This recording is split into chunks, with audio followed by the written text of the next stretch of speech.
Hi everyone, I'm back with common interview mistakes. Well, Alicia did not practice active listening in my last video. During her interview, she was asked about her strengths and how they fit into the role. Yet her answer was all about her weaknesses.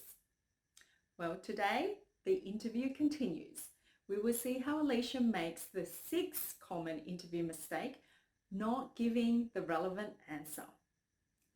During that interview, I understand it can be quite stressful and you feel really nervous. I have been there many times myself. So when you are nervous and you're stressed and you get asked that interview question, you may just give the first answer that comes into your head.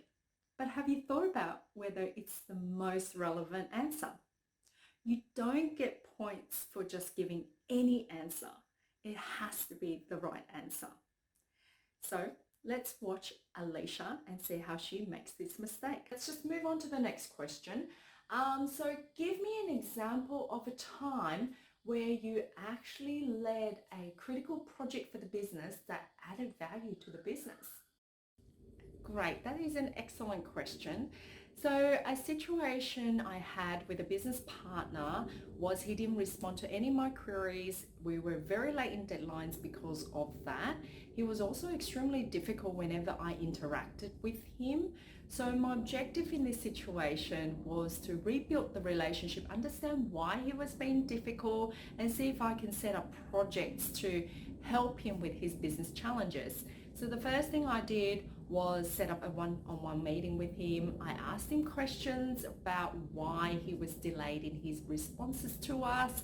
Then I set up a project to address those challenges and kept him up to date with all the status. The third thing I did was to also show him and coach him around all the reports and insights we did as a team. And then finally, I, over the next 6 months, did a lot of projects where it was addressing some of his delays and improve some of his processes and systems. So as a result, the relationship was a lot better and he was less difficult as we ran into the budget cycle. I hope that answered your question, yeah? So what do you think? Did Alicia stuff up again?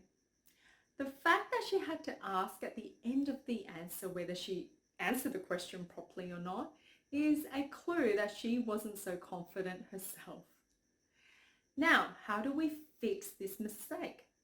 I have two suggestions. A, prepare well. If you've analysed the job descriptions, you would anticipate the questions that might come up in the interview. Then you prepare the most relevant answers to those questions. After that, mock interview. Practice over and over again which question goes with which answer. And even if you get asked a question you didn't prepare for, you should have enough answers, hopefully, in your toolkit to pull one out. And I'm only talking about behavioral type questions. For the technical questions, it's more black and white. Number two, take a moment. In my last video, I mentioned this. You can pause and put a bit of a silence and space in the interview. Just let your interviewer know that you are going to take 30 seconds to think of the most relevant answer. So try it and see how you go. More importantly, practice, because practice makes progress. I'll see you in my next video. Thanks for watching.